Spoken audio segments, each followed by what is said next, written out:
All right, let's jump right into it. Today, we're diving into a really fascinating explainer, where we unpack two deeply moving historical accounts from ancient Medina. We're going to explore how unseen spiritual battles, specifically the silent wars of pride and envy, are actually fought, and more importantly, how they're conquered. We've got two very different threats to look at today. One that's completely internal, and another that's dangerously external. But first, think about this for a second. Can you actually enter paradise without ever praying a single prayer? I mean, he never bowed in his life and entered the highest paradise. Sounds completely impossible, right? Well, it's actually a true historical event that completely shocked the companions of Prophet Muhammad. Let's look at how a destiny-altering moment like that actually goes down. So this brings us to what you could call the paradox of paradise. And it all centers around the wild story of a guy named Amr ibn Thabit, who is better known as Al-Usayri. Picture this. You've got the bustling alleys of ancient Medina, and his entire tribe is going through this massive spiritual awakening. They're uniting, they're filling their homes with prayer and reading the Quran. But Al-Usayri, he totally isolated himself. It wasn't necessarily out of pure hatred, but rather this deep-seated pride and honestly a paralyzing fear of losing his wealth, which was all tied up in trade and usury. So he's just sitting alone in his house with his ledgers basically locked in a self-imposed psychological exile.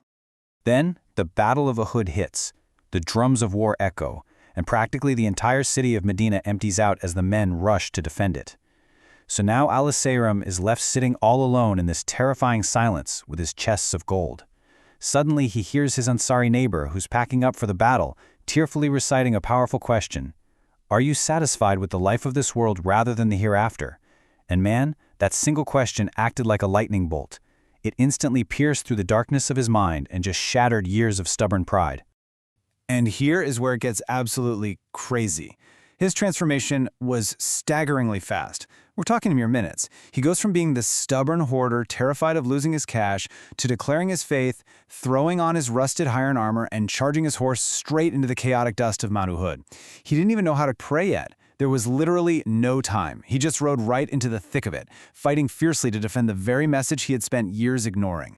When the dust finally settles, his shocked tribesmen are walking through the casualties and they find Al-Usayri, heavily wounded and bleeding out in the dirt.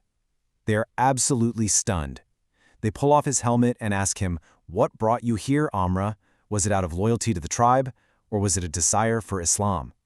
And with his final, breathless words, he tells them, "I believed in Allah and His Messenger, and I fought with the Messenger of Allah until I was struck." When Prophet Muhammad was told about this astonishing turn of events, he smiled deeply and confirmed that true sincerity can instantly rewrite your destiny. He said, "He did little and was rewarded much. He is in paradise with the martyrs and the righteous."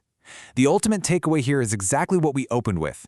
He never bowed in his life. He literally didn't have time to pray a single prayer, yet because his heart genuinely submitted in those final moments, he was promised the highest paradise.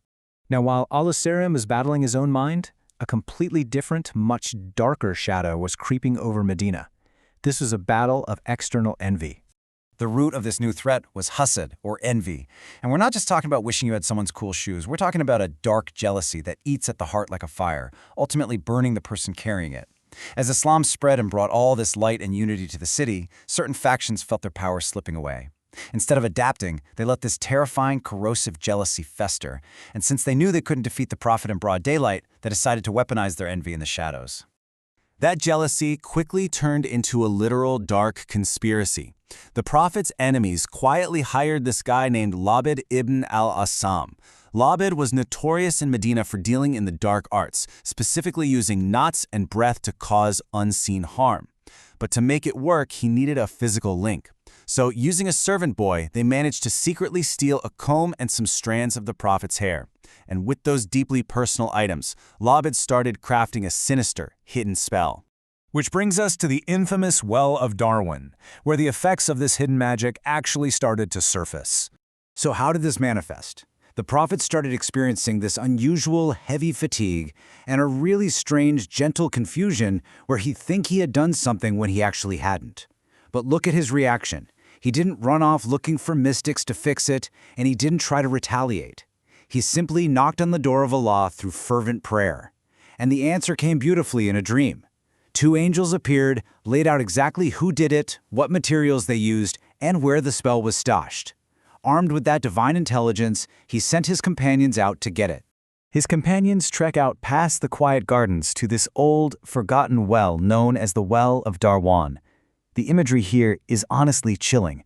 The palm trees leaned over the well as if they were guarding some terrible secret, and the water inside was thick, dark, and the eerie color of henna. Deep beneath that murky water, they found exactly what the angels described, a bundle wrapped tight in a dry date palm husk, just radiating hidden malice. So they pull it out and bring it back, and this is where the incredible process of untying the knots and the revelation of the protecting Soras comes in. The prophet now had a choice. He knew exactly who had orchestrated this treason, but instead of going for revenge, he chose remarkable mercy. When they opened that dry husk, they found that Labid had tied exactly 11 tight knots. Each single knot was this physical manifestation of psychological warfare, sealed with toxic envy, dark breath, and bitter hatred aimed straight at the message of Islam. To break it, the prophet didn't use force, he used divine words. 2 specific chapters of the Quran were sent down, and get this, they comprise exactly 11 verses combined. As he recited each verse, one knot miraculously came undone. It's a brilliant duality. Surah Al-Falaq acts as a shield against external evils, ripping apart the darkness of outside envy and malice. And then, Surah An-Nas silences the internal evils, those same whispers, pride and self-doubt that tormented guys like Al-Saram before his sudden transformation. So what is the big takeaway for us? How do we take these ancient lessons and use them for shielding the modern heart today? Look, the physical will of Darwan might be long gone, but human nature? Yeah, that hasn't changed one bit. Those same unseen battles of envy now hide right in our pockets, on our glowing screens. We just endlessly scroll through curated lives, counting blessings that belong to other people, completely forgetting that envy is still a fire that burns the person carrying it. We might smile on the outside, but sometimes our hearts are secretly aching with comparison. So I want to leave you with this to really chew on. Just like Al-Saram had to conquer his internal pride, and just as the prophet was shielded from external envy, what unseen whispers are you allowing to tie knots in your own heart right now? How are you going to use these timeless shields of awareness and mercy to protect yourself in your own unseen battles? Thanks so much for exploring this explainer with me today, and I'll catch you in the next one.